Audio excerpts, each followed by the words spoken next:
Right now at noon, police released new information after a man fires shots into a popular neighborhood in Toronto, killing 2 people.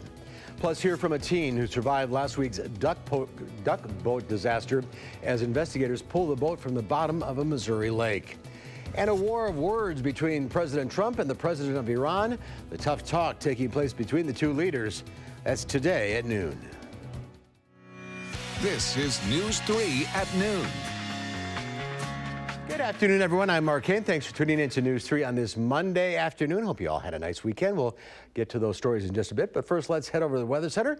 Meteorologist Chris Reese has a look at your first alert forecast. It is July out there. It is July, but I'll tell you what, it's a beautiful day still. Now, for me, I just took a vacation down south, and I think it feels great getting away from some of that heat and humidity, Mark. But, guys, it's a beautiful day that we have out there. Here's a live look, courtesy of the WISC-TV camera, and only a few decorator clouds as you look out towards the east. Now, if we were to turn this back towards the west, you may see a little bit of a different story. We are actually tracking a cold front moving into town. That's dragging some cloud cover in, especially across Minnesota right now. That will approach western Wisconsin as we go further through the afternoon and evening. The good news is there isn't a whole lot of rain associated with this. For one, we don't have all that much moisture in the air, although, yes, it is a little bit humid.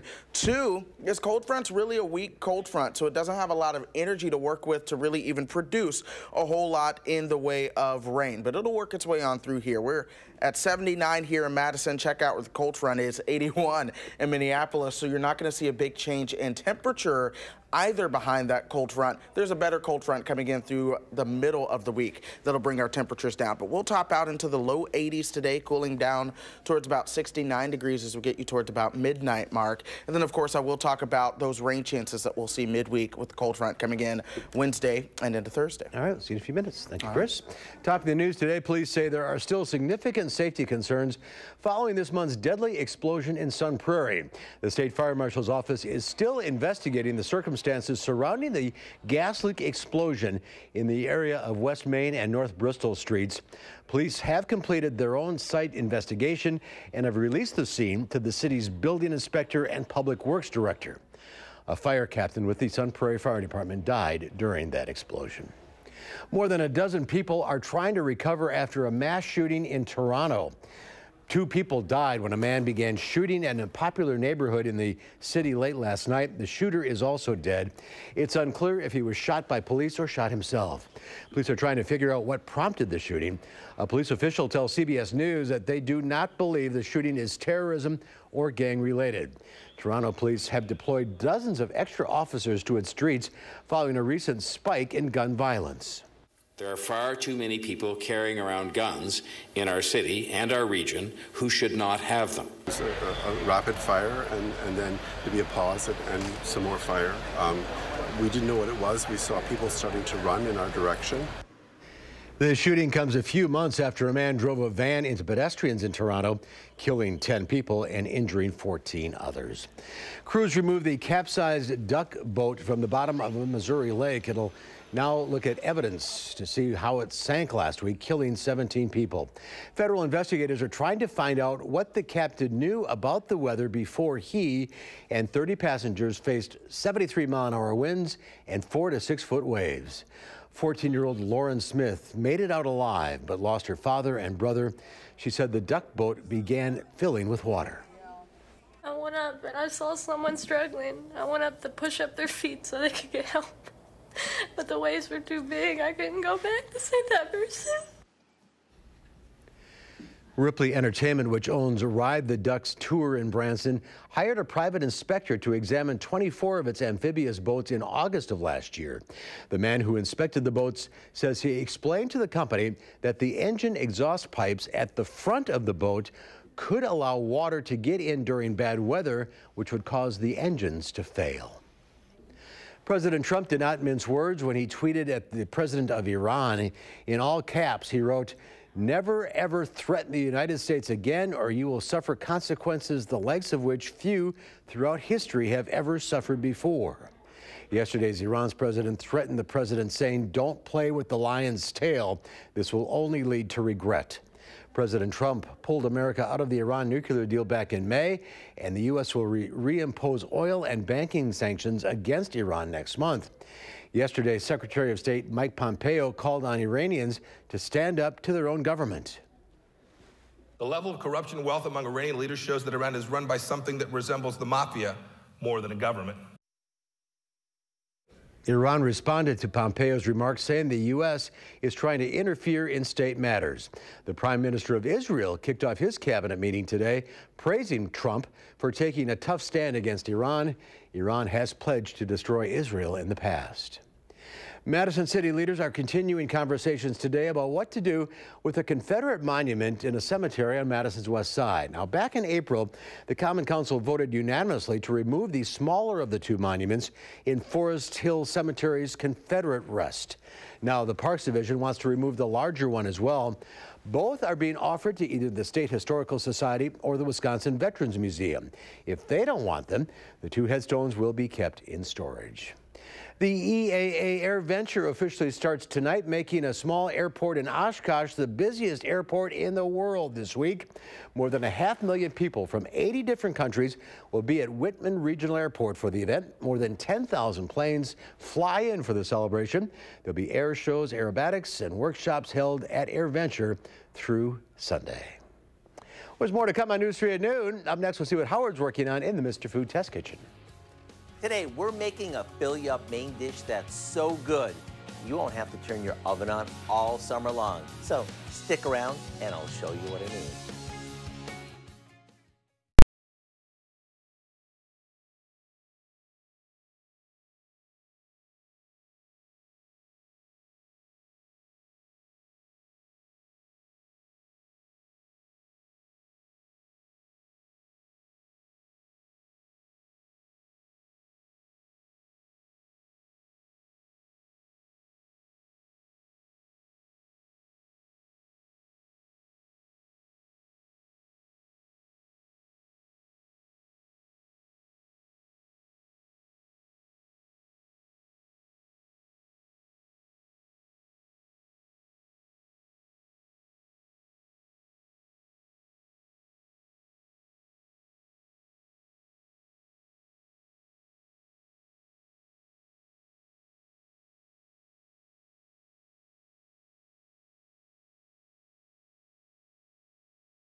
When it comes to getting dinner on the table night after night, it can get pretty challenging. So I want to share a recipe that'll help you out when you just don't know what to make. As the weather gets warmer, we start craving dishes that are lighter, but we still want ones that'll satisfy our family. The recipe that we're whipping up today is one of my personal favorites. We start by adding some diced tomatoes to a head of chopped romaine, along with a good amount of corn, black beans that we've drained and rinsed, a bit of diced red onion, and a handful of shredded cheddar. We set that aside for a sec and toss a good amount of cooked chicken that we've cut up into cubes with some barbecue sauce. We put the chicken on and drizzle on some ranch dressing. You can serve this as is, but I like to pop it in the fridge for a few minutes before serving it. A few tortilla strips go on top, and it's time to ring the dinner bell. The sweet and tangy barbecue sauce, along with the cool ranch, makes this a perfect combo. To get the recipe for our south-of-the-border chicken salad, all you have to do is visit our website. I'm Howard in the Mr. Food Test Kitchen, where today we found a tasty change-of-pace kind of way for you to say, ooh, it's so good. All right, Howard, thank you. Coming up, Linda Barch from the Bruce Company joins us to take your plant and garden questions. And things are going to feel a little muggy later on today. Chris Reese shares our next chance of showers after the break.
Our Call for Action phone bank is open right now, ready to take on your consumer issues. You can call our hotline. Volunteers will help you with any consumer complaints. The number is 608-270-2833. The service open every Monday, Wednesday, and Friday between 11 and 1. Let's check Wall Street at the noon hour. The Dow Industrial is up about 4.5. The NASDAQ up 15.5. Let's check in now with Q106 Farm Director Pam Yankee on this sunny Monday afternoon. Yeah, sunny now. We had clouds for the most part over the weekend, but you know what? The good news, Mark, the county fair attendance was still very strong for Greene, Fond du Lac, and Dane County. I thought I'd share a couple snapshots from some of the activities that we had at the Dane County Fair. Friday night, it was the youth livestock auction, and we had been a little worried about how we were going to do on attendance. The good news is that those buyers still are dedicated to those young people, so we had a bunch of folks that came in. In fact, some folks that hadn't been able to make it previously were able to make it on Friday night, so we had a real successful sale for our Dane County youth. Then Saturday, I had my Farm Bay Boogie Tractor Parade. We had probably somewhere in the neighborhood of 16 units that came from all over our viewing area to try to join us for the Farm Bay Boogie Tractor Parade. You know, the thing is, it's not just about the tractors. You never see any little kids while we're parading tell those tractors stop. And then it's like a magnet. They are there and really enjoying their time with those tractors. We only were there probably an hour, hour and a half, but I had so many parents that came up and said, you know, thank you for doing this. A lot of folks came up and said, you know, I see those tractors. It reminds me of Grandpa or it reminds me of Dad. So thanks again to all those tractor drivers that joined me for our 15th annual Farm Bay Boogie Tractor Parade. I was happy. All right, so the markets today in Chicago, not much to say about livestock as of yet because we're just getting things going this week. Have a better gauge on what the demand is looking like for tomorrow. Grain trade is holding fairly firm. We got some of our export indications this morning from USDA. Despite the tariffs, we are still moving a pretty good chunk of corn on the international marketplace. I see that China did cancel out on one of their soybean contracts, but still pretty robust as far as world demand for U.S. soybeans. And why not? We are so cheap compared to the rest of the world with the way our markets have declined. We're getting some contracts for the 2018-2019 year already on the books. As far as dairy is concerned today in Chicago, that market was a little bit mixed. Barrel cheese up 2 cents today at $1.29. 40-pound block cheese was unchanged at $1.52. The AA butter, a 4-cent rally today to $2.29 a pound. So, yeah, like I said, depending on when you were heading out to the county fairs, Saturday for our Farm Bay Boogie Tractor Parade, as you could see by the pictures, it was a beautiful day. I wish nothing but good weather for my friends in Columbia County and Rock County. Those two county fairs are going on starting tomorrow. 15 years for the Tractor Boogie. It's hard to believe. I know. I couldn't believe it. One of my buddies, Adam, had a inaugural bracket that I'd given to all of them. Otherwise, I don't think I would have remembered when we started. Well, keep going. Yep, that's right. Keep boogieing. Yep, we'll do that. See you later. Okay. Chris is here now with a look at our forecast. Nice summer day out there. Oh, a beautiful summer day out there. I was looking at the Edgewater Sky Cam over Lake Mendota, and I just kind of want to be out on one of those sailboats. In fact, I'll be on Lake Mendota later on this afternoon. But it's a beautiful day out there. Temperatures are feeling pretty fantastic as well. 79 degrees right now with a dew point of 63 at this hour. And you know what? Most of us here across South Central Wisconsin are seeing those temperatures into the 70s and low 80s for some of us. That is popping up 81 down in Mineral Point, Lone Rock at 80, Boscobel at 82, Monroe's at 77, Janesville at 81. So you see the theme. Everyone is in the upper 70s to the low 80s. It is a little humid, yes, with dew points in the 60s and 70s. Dew points not all that bad for us here in Madison, but as you work out towards southwestern parts of the state, that's where our dew points do get a little bit higher. Now, we don't have any rain for us here in the Madison area as of now, which is good news. Now, there have been some showers back to the north and west, mainly around and north of Duluth, Minnesota today. But the thing is, we aren't too concerned about that shower chance. We are watching a cold front associated with those showers, but the thing is, cloud cover is the most of what we're going to get out of that cold front as it works its way gradually to the south and east. We have seen some cloud cover kind of develop over the southwestern parts of the state, but most of us have a lot in the way of sunshine out there today. Here's a bigger picture showing you the clear skies behind that cold front as well. The upper level low responsible for a lot of that cloud cover still hanging out across the eastern part of the country. So Michigan has seen a lot of cloud cover, same through central Indiana and parts of central and eastern Kentucky, but sunshine through Illinois and for us here in Wisconsin. Dew points behind that cold front are also much lower. Check out 66-degree dew points in Sioux Falls, but then 40 and 50-degree dew points as you work your way back beyond that. So that cold front gradually works its way to the south and east. High pressure taking over for your Tuesday. That's going to mean more sunshine. It's not that strong of a cold front, though. This upper level trough moves in Wednesday night and into Thursday. That's where we will begin to see our changes. That's when temperatures begin to come way down. Check this out. 75 degrees is as good as it gets for your Thursday, or shall we say it can't get any better than that in terms of a nice summer day. We'll keep those temperatures fairly cool going through the rest of the next 10 days as well. This afternoon, 83 degrees will be mostly sunny. And of course, it is a bit humid out there, but compared to what we've seen in the past, it's really not all that bad when it comes to humidity. It feels quite good if you have the opportunity to step outside. Rain chance chances do arrive again Wednesday night into Thursday, and there's slight storm chances. So no one day does look like a washout, but those temperatures will be staying shy of 80 until we get you towards this time next week. That's when we'll see a brief warm up into the low 80s ahead of another cold front, and better rain chances do come on day 9. Check out Wednesday on day 10. Now, I've been looking at the models, and they are trying their best to trend a little cold. We'll see, because that's a day where it would actually struggle to get out of the 60s. I'm not too sold just yet, but I saw some trees changing colors on my way in. So it's a little early for 60s. It is a bit early, but I think those trees were just a brief sign of things to come. Fall is on the way. Things to come. Your first winter in Wisconsin coming up. Oh, boy. I'm nervous. We'll take care of you. All right. Thank you, Chris. There's more to come on News 3 at noon, and it's time to call in with your plant questions. 270-9933, the number to call. Linda Barch from the Bruce Company is here right after the break.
Linda Barch from the Bruce Company is here taking your calls, 270-9933. Last week, somebody had a concern about Japanese beetles and their raspberries. Yes, and the raspberries, I'm glad I hesitated because you can use products like this 8, you can use this on a lot of different vegetables, and it's appropriate, but this is not listed for raspberries, so you have to see that on the label. The only spray material that you can use is this product that is also effective against Japanese beetle, and you basically pick all the raspberries off, then spray this, wait a day, and then you can harvest again. Okay. Because that's usually what you're doing anyway. All right. And if you don't want to use any spray, just use a physical barrier.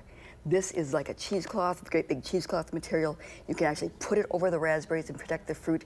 The bugs are not smart enough to crawl underneath it, and it protects them, and you can pick your fruit and not be spraying anything. So there are lots, there's an arsenal against Japanese beetle. And you need it. Yes. All right, let's go to the phones. We'll start with Linda in Janesville. Hi, Linda. Oh, hello. What's your question? My question is, well, two questions. I'm doing container gardening, and I want to know if I can reuse the soil. Like next year, someone has told me I can't, and this is the third year I've done container gardening. But also on my tomato plants, the leaves are turning yellow with brown spots on them, and I'm not sure how to stop that or what I should be doing. I've been trying to figure that one out. Okay. Okay, so when you reuse that soil, see, there are spores that can stay there, and if there's any leaves that drop from those tomatoes, they will then inoculate the plant that you have in there. I know that you don't want to replace all that soil, but I would say at least the top portion of it. Okay. And if it's been innervated by a lot of roots and all the nutrients are gone, it sort of depends upon if you're using something that is just a soilless mix. I would just get rid of that. Otherwise, you know, And the yellow leaves? The yellow leaves, that is a disease. That's a fungus problem. So it's probably in the soil. It's in the soil. You can pick off those, and there are sprays that you can use on tomato plants. All right, Alex in Sun Prairie, or Sauk Prairie, that is. Go ahead. Yeah, I have a question about a tomato plant also. I have these green caterpillars on them. And I see I have a cherry tomato plant and just a regular, you know, like a beef eater tomato plant. But it's the caterpillars are just eating the larger tomato plant. Okay. Is there something I can do to? I'd rather not spray it, but is there anything else? I guess like just picking them off, or? Well, you can pick them off, but this product also could probably be something that you could use to control this, because if this can control Japanese beetles, a little worm-like insect is much easier to control. Take down garden spray. Okay. We'll go to Joan now in Madison. Hi, Joan. Yes. Good afternoon. I'm wondering about the sunflower seed that's called the Kong, and Burpee Seeds has that. Did your store happen to carry Burpee Seeds? I believe we have a lot of different seeds, but I'm not sure. Maybe call over before you would drive over. Okay. All right. Let's see. We have time for Ellie in Madison. Hi, Ellie. Yes. Hi. Go ahead. Okay. I have a question about, I have a Swedish ivy, and I had one like 30 years ago, and it bloomed tiny flowers. It was so healthy, and it grew really long. But this one here doesn't seem to be doing that. Well, I'm wondering, if you had one that was flowering years ago, I'm sure it was in fairly good light. So I would put it at least in an east window, and maybe even consider south, you know, maybe not right in the window, but back a little bit. Because when you get those to flower indoors, that's a lot of sunlight. Yeah, it is. All right, we're out of time. Stay on the line. Linda will talk to you off the air. Thank you.